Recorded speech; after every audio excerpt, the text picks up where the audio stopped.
여러분 안녕하십니까? 우리는 이번 40 총선거에서 무엇을 보았습니까? 우리는 분명히 이번 제22대 4월 10일 총선거에서 사전투표, 투표자 수 부풀리기를 한 선관위의 충격적인 조작질을 직접 확인하지 않았습니까? 당시에 사전투표 현장에서 참관인단이 직접 개수한 사전투표 인원수와 선관위 직원이 선관위 전산망에 입력했던 그 숫자가 완전히 달랐다라며 참가인단이 충격 증거를 공개하지 않았습니까? 또한 새벽 3시에 선관위 직원들이 봉인지가 붙어있는 사전투표함 봉인지를 뜯어내고 투표용지를 마구마구 쏟아놓는 충격적인 영상도 확인했지요. 그뿐이겠습니까? 사전투표가 끝난 그날 밤 중앙선관위 앞에서 잡혔던 중국 화웨이 와이파이, 이번에도 또 CCTV를 가렸던 중앙선관위. 본투표는 어땠습니까? 가짜 투표지에 새로운 빳빳한 투표지에 또 색이 다른 투표지, 이번 총선거 전국 방방곡곡에서 터져나오지 않았습니까? 많게는 적게는 수십 장, 많게는 수백 표 이상의 조작을 했던 이 중앙선관위, 이런 부정선거에 증거가 있음에도 왜 윤석열 정부는 침묵하고 있을까요? 왜 국민의힘은 침묵하고 있을까요? 자, 지금 현재 난리가 났습니다. 개항을 이번 총선 원희룡 후보와 이재명 후보의 충격 결과 또 터졌으며, 원희룡 윤석열 대통령의 신임 비서실장으로 간다는 소식, 이에 민주당 지금 발칵 뒤집어졌습니다. 종성찬TV 좋아요, 구독, 알림은 큰 힘이 되겠습니다. 자, 이번 총선거에서 우리가 객관적으로 유추할 수 있는 게 뭡니까? 사전투표는 전부 다 더불어민주당이 승리를 했죠. 본투표는 다 국민의힘이 압승을 했지 않습니까? 사전투표 민주당 압승, 본투표 국민의힘 압승, 뭔 이야기입니까? 사전투표를 조작했다는 거 아니겠습니까?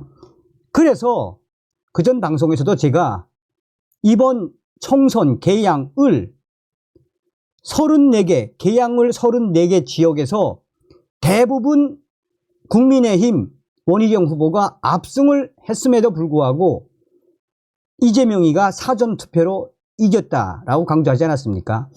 자, 하나하나 보면서 이제 충격적인 새로운 게 또 발견됐으니까 하나하나 보면서 설명을 좀 해드리도록 하겠습니다. 자, 이게 뭐냐? 원희룡 항의할까? 학력고사 전국 수속. 그러니까 이 당시에 4월 10일 총선거에서 개항을 40 총선 개항을 플러스 만 74표 투입, 사전 투표율 플러스 7.91%, 석장당 한 장. 이게 무슨 내용이냐?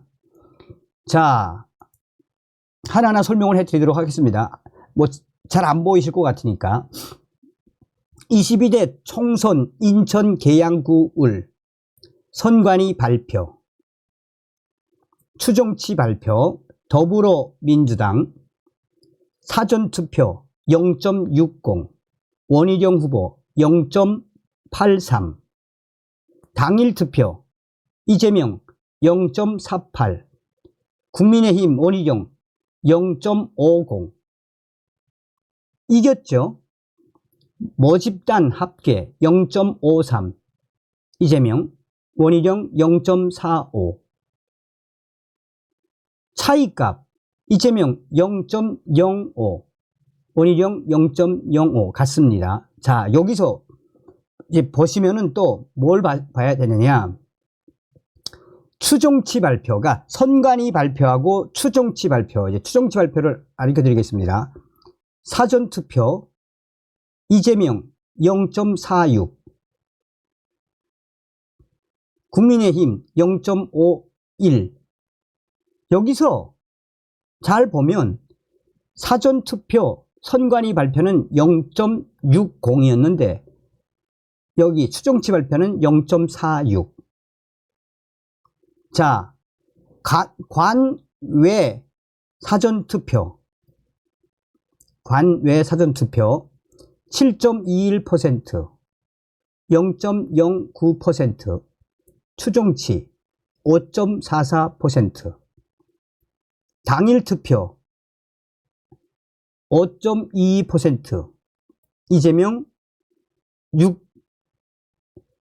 62.11%.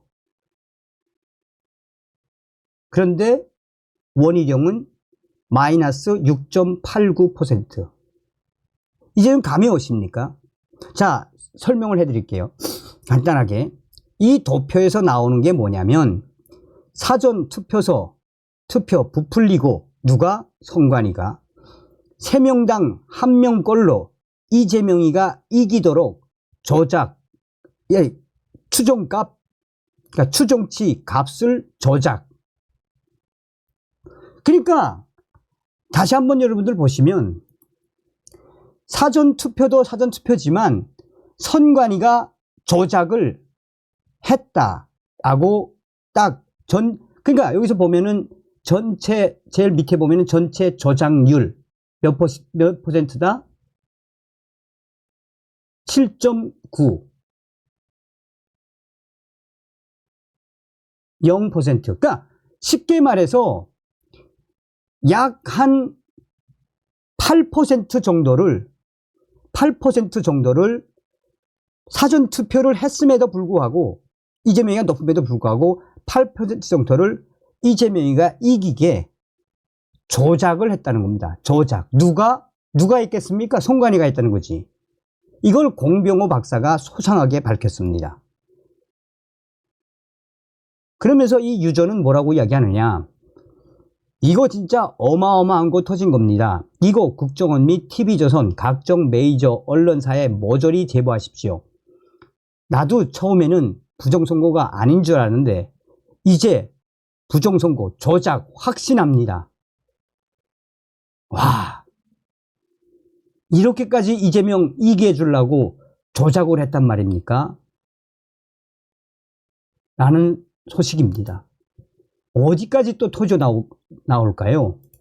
자, MBN 뉴스 단독입니다. 단독. 여권 핵심 관계자 신임 비서실장은 원희룡. 이르면 이번 주 중반 발표. 오늘쯤으로 예상됐던 대통령실 비서실장 인사가 조금 미루어지는 것 같습니다. 그래도 여전히 후임 인선의 가장 중요한 고려사항은 정무적 감각, 즉 정치로 보입니다.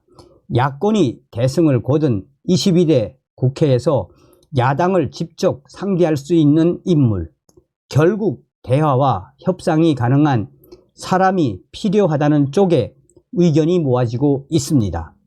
저희 MBN 취재 결과 신임 비서실장의 원희룡 전 국토부 장관이 낙점된 것으로 확인됐습니다. 비서실장은 대통령의 참모이기 때문에 임명에 별다른 제약은 없지만 대통령실은 보다 면밀한 검증을 하겠다라며 신중한 분위기입니다. 이 과정을 거쳐 이르면 이번 주 중반 참모 인선을 발표할 것으로 보입니다. 총선 결과로 민심이 확인되자 즉각 인적 쇄신을 예고한 윤석열 대통령의 신임 비서실장으로 원희룡 전 국토부 장관이 낙점됐습니다.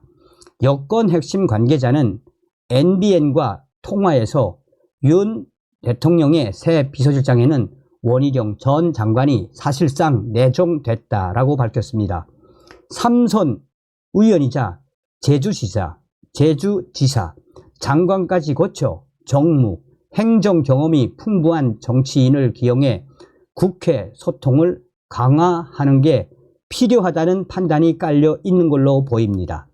대통령실은 이르면 오늘 14일 비서실장을 포함한 고위급 참모진 인선을 발표할 예정이었지만 중요한 자리인 만큼 더 신중하게 인사검증을 진행하겠다는 입장인 걸로 전해졌습니다.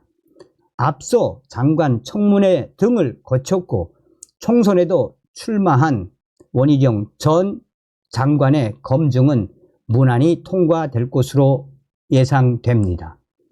신임 국무총리 자리에는 주호영, 권영세, 이주영 전 국회 부회장, 김한길 국민통합위원장 등이 거론되고 있습니다. 하마평에 오른 이들은 아는 바 없다, 공식 제안은 받은 바 없다라며 말을 아꼈습니다.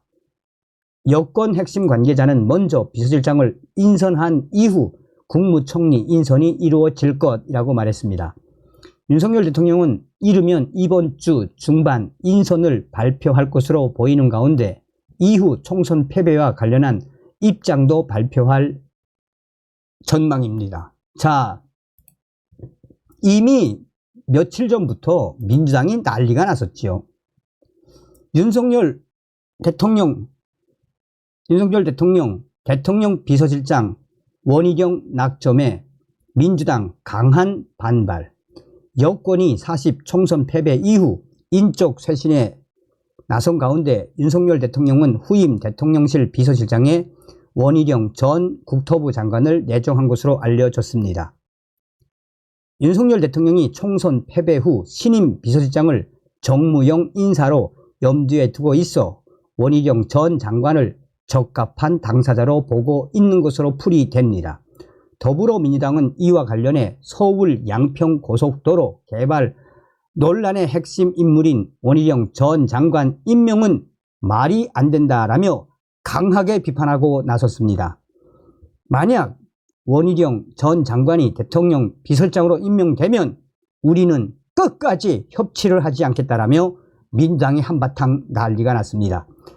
민주당의 핵심 인사는 원희룡, 이재명 후보와 이번 총선 개항을 해서 붙었다가 낙선한 이 원희룡을 윤석열 대통령이 끝까지 챙기겠다라는 것이 무엇이겠나라며 제19 감사기에 나선 윤석열 대통령에 대해 만약 원희룡 전 장관이 대통령실 비서실장으로 임명된다면 우리 민주당은 협치를 하지 않겠다라며 작심 발언을 쏟아냈습니다.